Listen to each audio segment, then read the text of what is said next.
वो गुरु ग्रंथ साहब को नतमस्तक होए। क्यों 11 हिंदू देवी देवताओं की वाणी गुरु ग्रंथ साहब में दर्ज है। बाबा फरीद जी की वाणी, बाबा कबीर जी की वाणी, गुरु नानक साहब जी की वाणी, ये सभी धर्मों की साझी वाणी है। तभी गुरु ग्रंथ साहब को गुरु का दर्जा मिला है। आज्ञा वही अकाल की तभी चलायो पंथ, सब सिखण को हुक्म है गुरु मान्यो ग्रंथ। सूरे सो पहचानिए जो लड़े दीन के हेत, पुरजा पुरजा कट मरे कबो न छोड़े खेत। इन्हों बचानो एक धन गुरु नानक देव जी महाराज ने पहला शब्द वरत्या सी, सूरज से पहचान गए जो लड़े दीन के हेत, पुरजा पुरजा कट मरे कबू ना छोड़े खेत। गुरु नानक साहब के उपदेशों को मुख रखदे होए सिख कौम ने समय समय सिर शहादतां दित्तियां। अज यह धरती शहादतां दे सिर ते शहीदां दे सिर ते रुकी हुई है। अज असीं शहीदां दे परिवार शहीदां नूं छड्ड के गुरुआं नूं छड्ड के दूसरे पासे अगर जाने ते सानूं अगे थां नहीं मिलनी। अगर थां मिलनी है तो साहब श्री गुरु ग्रंथ साहब महाराज के अधीन मिलनी है। इन्नियां बेनतियां प्रवान करनियां।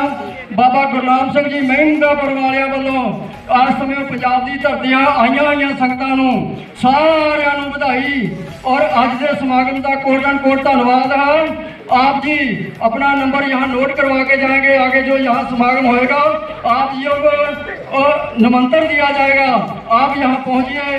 हमको बहुत अच्छा लगा। आप सिख गुरुओं के सिख शहीदों के आपने पूरी जानकारी रखते हुए पंजाब की धरती का संबोधन किया और भारतीय सिख संगठन की तरफ से यहाँ की प्रबंधक कमेटी संतों की तरफ से आपको बहुत बहुत धन्यवाद है। इन्नियां बेनतियां गुरु का लंगर तैयार है, सभी ने छक करके जपा खालसा वाहिगुरू जी की फतेह।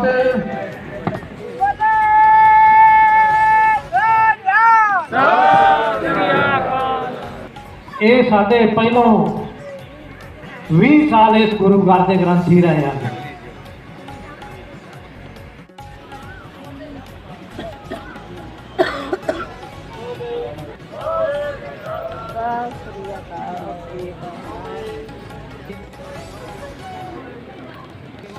श्री मनीष जी निहाल, श्री शिव कुमार जी,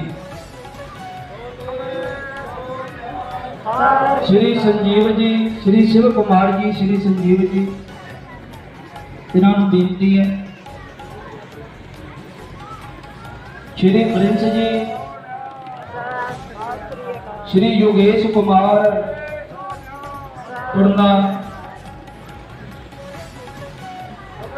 भी बेनती है कि आप जी सत श्री अकाल।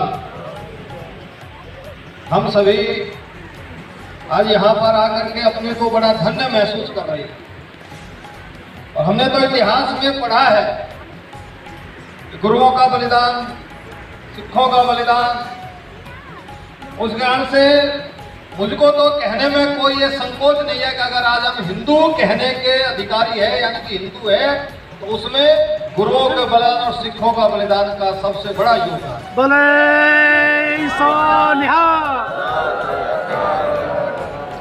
आप इतिहास उठा करके देखिए, यानी कि दुनिया की जो सबसे बड़ी यातनाएं हो सकती है वो किसी भी रूप में हो, वो सब सह करके हम सबको यानी कि भारत और भारत वालों को बचाने का काम सब हमारे पूर्वजों ने किया।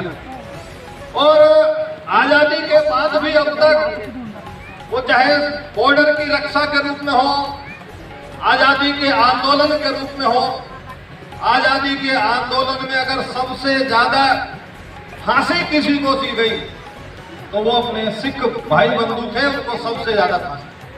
आजादी के आंदोलन में सबसे ज्यादा बलिदान देने वाले लोग हैं और आजादी के बाद भी वो 4 युद्ध हुए हो। अभी हम सब ने देखा कि ऑपरेशन सिंदूर के अंदर और जब राफेल उड़ा उसको उड़ाने वाला भी अपने सिख बंधु जो एयर मार्शल थे उनके पराक्रम करने का काम। तो आज ये बहुत बड़ी आवश्यकता है। लेकिन जैसे हम लोग हैं ऐसे ही हमारे कुछ विरोधी लोग भी हैं जो हमारे आने वाली पीढ़ी को खत्म करना चाहते हैं। वो चाहते हैं कि अगर इस देश को समाप्त करना है, आने वाली पीढ़ी को समाप्त करना है तो इस आने वाली पीढ़ी है इसी को नशे के दलदल में धकेल दो, उसको भ्रमित कर दो। उसके कारण से आज हम देखते हैं कि जो भारत की आने वाली पीढ़ी है उसको आज जो सबसे बड़ी आवश्यकता है वो नशे के दलदल से बचाकर रखने की आवश्यकता है। और इसके लिए कुछ ऐसे अन्य विचारों के लोग, हमारी जो आपस की, हम तो भारत के लोग हैं, अपने सीधे साधे लोग हैं, एक उसके अंदर भी कुछ लोग ऐसे दूसरे विचारों को विधर्मी लोग पहला फुसला करके भी ये हमारे मार्ग को तिरभ्रमित करने का काम करते हैं। उनसे भी हमको सावधान रहने की आवश्यकता है। तो हमारा ये देश है, हम उसी देश के वासी हैं, गुरुओं का हम सबको आशीर्वाद है। तो आने वाली पीढ़ी को इस नशे के दलदल से बचा करके शिक्षा के मार्ग पर हम चलाएं। हम सब लोग भारत माता को आगे बढ़ाने का काम करें, अपने गुरुओं के इतिहास को आगे बढ़ाने का काम करें और आप सबका आशीर्वाद हम सबको मिलता रहे। यही आशीर्वाद लेने के लिए मैं हम सब आपके बीच में आए हैं। आप सभी का बहुत बहुत धन्यवाद। सत श्री अकाल। वाहेगुरु जी का खालसा, वाहेगुरु।